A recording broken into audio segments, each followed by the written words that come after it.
మా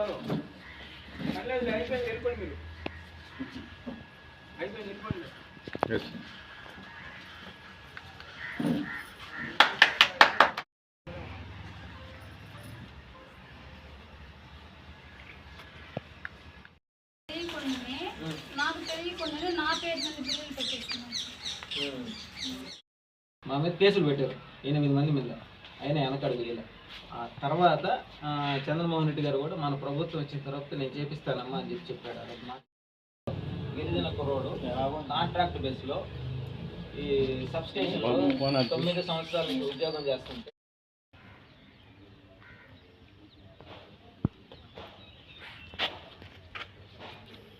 నెల్లూరు జిల్లాలోని ముత్తుకూరు మండలంలో ముత్తుకూరు సర్పంచ్ అయినటువంటి బూదూరు విజయలక్ష్మి గారు ఎంతో ధైర్యంగా ఆ పంచాయతీలో జరిగినటువంటి అవకతవకల మీద, ఆమెకు జరిగిన అన్యాయం మీద బయటకు వచ్చి అవసరమైతే పవన్ కళ్యాణ్ గారి దృష్టికి తీసుకెళ్లి ఆయన సహాయ సహకారాలు తీసుకొని ప్రజలకి అండగా ఉంటానని చెప్పని తెలియజేసిన దాని సందర్భంగా ఈరోజు జనసేన నాయకులు అందరం కూడా వచ్చి బూదూరు విజయలక్ష్మి గారికి అండగా ఉండేందుకు, అలాగే ఆమెకి ప్రత్యేక ధన్యవాదాలు శుభాకాంక్షలు తెలియజేసి ధైర్యంగా ముందుకు వచ్చినందుకు ఆమెకు జనసేన తరఫున శుభాకాంక్షలు తెలియజేసి పార్టీ అండగా ఉంటుందని చెప్పి తెలియజేస్తున్నాం. ఇలాంటి కార్యక్రమాలు, ఇలాంటి వారు ఎవరు ముందుకు వచ్చినా కానీ మేము ఎప్పుడు జనసేన పార్టీ తరఫున అండగా ఉంటామని చెప్పని తెలియజేసుకుంటున్నాం. నమస్కారం, నా పేరు బొబ్బేపల్లి సురేష్ నాయుడు, సర్వేపల్లి నియోజకవర్గ సమన్వయకర్త. ఏదైతే గత 5 సంవత్సరాల పాటు వైసీపీ పాలనలో ఈ రాష్ట్రం అస్తవ్యస్తం అయిపోయి సర్వనాశనం అయిపోయినటువంటి పరిస్థితి మనం చూసాం. అదే టైంలో పంచాయతీ ప్రెసిడెంట్గా మహిళ కూడా ఆత్మహత్య చేసుకున్నటువంటి దాఖలాలు ఉన్నాయి. అయితే ఎన్డీఏ కూటమిలో భాగంగా ఇటీవల సర్వేపల్లి నియోజకవర్గంలోని ముత్తుకూరు మండలం మేజర పంచాయతీ నుంచి బూదూరు లక్ష్మి గారు ఏదైతే పంచాయతీ ప్రెసిడెంట్గా కొనసాగినప్పుడు ఇప్పుడు కూడా కొనసాగుతూ ఉంది.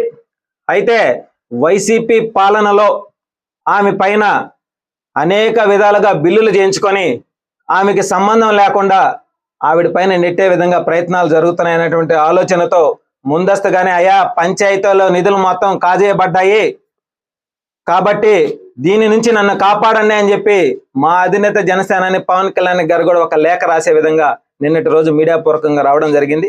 ఈ రోజు జనసేన పార్టీ నుంచి మన కొట్టే వెంకటేశ్వర గారితో కలిసి మేమంతా కూడా వచ్చి ఆమెకు అండగా నిలబడ్డాం. ఆమెకి ఏ ఇబ్బంది ఉన్నా సరే ఆమెతో పాటు మేము నడుస్తాం, ఆమెకు అండగా ఉంటామని చెప్పి ఈరోజు మీడియా పూర్వకంగా తెలియజేస్తూ, ఏదైతే ఈ సర్వేపల్లి నియోజకవర్గాన్ని సర్వనాశనం చేసినటువంటి మాజీ వ్యవసాయ శాఖ మంత్రి కాకాని గోవర్ధన్ రెడ్డి, ఆయన అనుచరుడు విష్ణువర్ధన్ రెడ్డి, అదేవిధంగా వైస్ ప్రెసిడెంట్, ఈ మేజర్ పంచాయతీకి వైస్ ప్రెసిడెంట్ అనితా రెడ్డి, పైన చూస్తే పరదాల ముఖ్యమంత్రి జగన్ రెడ్డి, ఈ మీరు చూసారు ఈ వరుసగా ఈ పేర్లలో వెనుకున్నటువంటి ఈ డీలందరూ కూడా కలిసి ఒక గిరిజన మహిళ పంచాయతీ ప్రెసిడెంట్గా గ్రామానికి సేవ చేసుకోవాలనేటువంటి ఆలోచనతో అట్టడుగున ఉన్నటువంటి కులం నుంచి రిజర్వేషన్ పూర్వకంగా ఎన్నికైతే మీ హస్తగతాల్లో ఇలాంటి వాళ్ళని నలిగిపోవాల్సిందేనా? కోట్ల రూపాయలు గ్రామ పంచాయతీల నిధులు కాజేశారు, పంచాయతీల అభివృద్ధి లేదు, పంచాయతీలో బ్లీచింగ్ కూడా డబ్బులు లేనటువంటి పరిస్థితి.